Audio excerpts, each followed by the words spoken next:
नमस्कार, बिहार तक देख रहे हैं आप और आपके साथ मैं हूं आशीष अभिनव। छपरा और सिवान में जहरीली शराब से अब तक 20 से ज्यादा मौत की खबरें। प्रशासन वैसे 20 मौत की बात कह रहा है, लेकिन जिस तरह से लोगों के बयान सामने आ रहे हैं, परिजनों के बयान सामने आ रहे हैं, इससे ऐसा लग रहा है कि ये मौत का आंकड़ा और बढ़ सकता है। कई लोग अभी इलाजरत हैं जिन्होंने जहरीली शराब पी है। इन दोनों ही जिलों में पहले भी जहरीली शराब से मौत की खबरें सामने आई हैं और पूरे बिहार की बात करें तो अन्य जगहों से भी जहरीली शराब से मौत की खबरें सामने आती रहती हैं।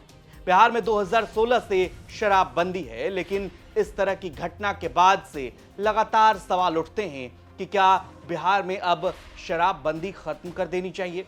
तमाम राजनीतिक दलों की और जो एक्सपर्ट हैं उनकी भी ये प्रतिक्रिया रहती है कि शराब बंदी खत्म करने को लेकर सरकार इस दिशा में आगे बढ़ सकती है या कदम उठा सकती है, लेकिन सरकार को सोचना चाहिए कि जिस तरह से मौतें हो रही हैं, आखिर इन मौतों के लिए जिम्मेदार कौन है। बिहार में वैसे कहने को शराब बंदी है, लेकिन अन्य जिलों से जो खबरें आती है, लगातार आप बिहार तक पर देखते भी हैं कि अन्य जिलों से जो खबरें आ रही हैं उसके मुताबिक कहीं ना कहीं शराब का व्यापार जो है वो एक अवैध आर्थिक तंत्र का रूप ले चुका है। यानी कि जगह जगह पर शराब की होम डिलीवरी हो रही है। इस तरह की खबरें खूब सुनते हैं आप। अन्य जगहों से शराब बरामदगी की भी खबरें सुनते हैं। ऐसे में अब यह सवाल उठता है कि जब अवैध आर्थिक तंत्र खड़ा ही है तो फिर इस शराबबंदी की क्या जरूरत है। यह सवाल कई सारे विश्लेषक पूछते रहते हैं।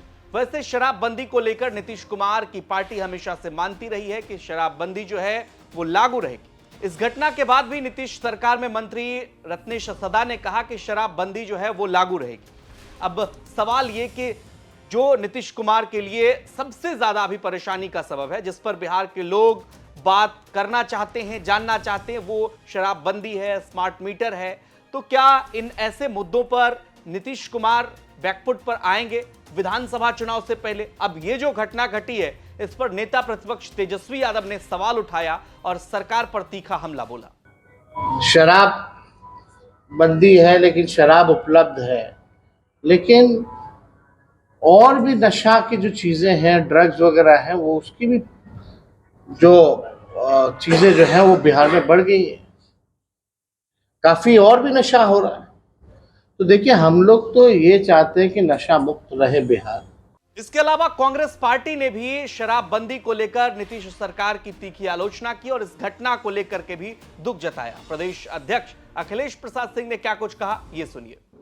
कि शराब नीति पर फिर से उनको पुनर्विचार करना चाहिए। एक तरफ तो पूरा शराब बंदी है बिहार में, और दूसरी तरफ जहरीली शराब से हर साल सैकड़ों लोग चले जाते हैं। तो ये गंभीर मामला है और बिहार सरकार को, मुख्यमंत्री जी को गंभीरता से इस विषय को। विपक्ष के तमाम दल शराबबंदी को लेकर रिव्यू करने की बात कह रहे हैं कि सरकार इस पर विचार करे, बैठक करे और फिर आम सहमति बनाई जाए। अब विडंबना देखिए, जब भारतीय जनता पार्टी विपक्ष में थी तब यही बात कह रही थी जो आज विपक्ष में लोग बैठे हैं वो कह रहे हैं, लेकिन अब भारतीय जनता पार्टी ने शराबबंदी को लेकर जो स्टैंड अपनाया है वही स्टैंड जनता दल यूनाइटेड का है। तो क्या नीतीश कुमार के लिए विधानसभा चुनाव में यह गले की हड्डी बन सकती है? और जिस तरह से शराब पीने से, जहरीली शराब पीने से मौत हो रही है, इनमें अगर आप देखेंगे वो कौन लोग हैं? वो गरीब गुरबा लोग हैं जिनकी मौतें हो रही हैं।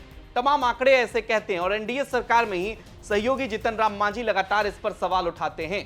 बिहार विधानसभा चुनाव 2025 में होना और एक नए राजनीतिक दल का उदय हुआ है। प्रशांत किशोर लगातार जो है वो कह रहे हैं कि अगर हमारी सरकार आती है तो हम 1 घंटे में शराबबंदी जो है खत्म कर देंगे। तो क्या नीतीश सरकार शराबबंदी जैसे मामले पर चौतरफा घिर सकती है और आने वाले समय में नीतीश सरकार को इसका नुकसान उठाना पड़ सकता है? आपको क्या लगता है, जो अभी शराबबंदी बिहार में जिस रूप में लागू है, क्या यह सही है? और जिस तरह से एक अवैध आर्थिक तंत्र खड़ा हो गया है, लगातार जो खबरें आ रही हैं उस पर आपका क्या कुछ कहना है? क्या शराबबंदी हटना चाहिए?